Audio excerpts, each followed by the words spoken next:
1 वर्षापूर्वी मी new route hair clinic येथे hair transplant केलं होतं. करायच्या आधी खूप भीती होती. म्हणजे मी खूप ठिकाणी बघितलं पण. असे मला लोकं सांगायचे, "तू ही जडीबुटी लाव, ती लाव." असं करून मी वैतागून गेलो होतो. तर मी Googleला सर्च केलं, नाशिकमध्ये न्यू रूट क्लिनिक आहे. तर नंतर मी इथं न्यू रूटला आलो. तर मग प्रोसिजर चालू झाली ट्रान्सप्लांटची.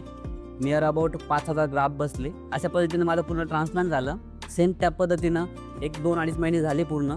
त्यानंतर हळू-हळू जे ट्रान्सप्लांट केलेले जे हेअर होते, ते रिमूव्ह व्हायला लागले आणि जे नवीन हेअर आहे ना, ते त्यांची उगायला सुरुवात झाली. तेव्हा खूप छान वाटायला लागलं. पण 6 महिन्यांच्या पुढं माझा पूर्ण लूकच चेंज होऊन गेला. तुम्ही आत्ता बघू शकता, माझे हेअर खूप म्हणजे दाट आहे. खूप डेन्सिटी पण आहे. असं वाटत पण नाही का मी ट्रान्सप्लांट केलेलं आहे.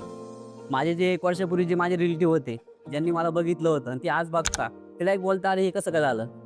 त्यांना कळत पण नाही का ट्रान्सप्लांट केलेली आहे.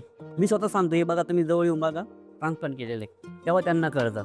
म्हणजे खूप नॅचरल रिझल्ट आहे. खूप चांगला रिझल्ट आहे. मला तर खूप आवडलं. माझा खूप कॉन्फिडन्स वाढला या गोष्टीमुळे.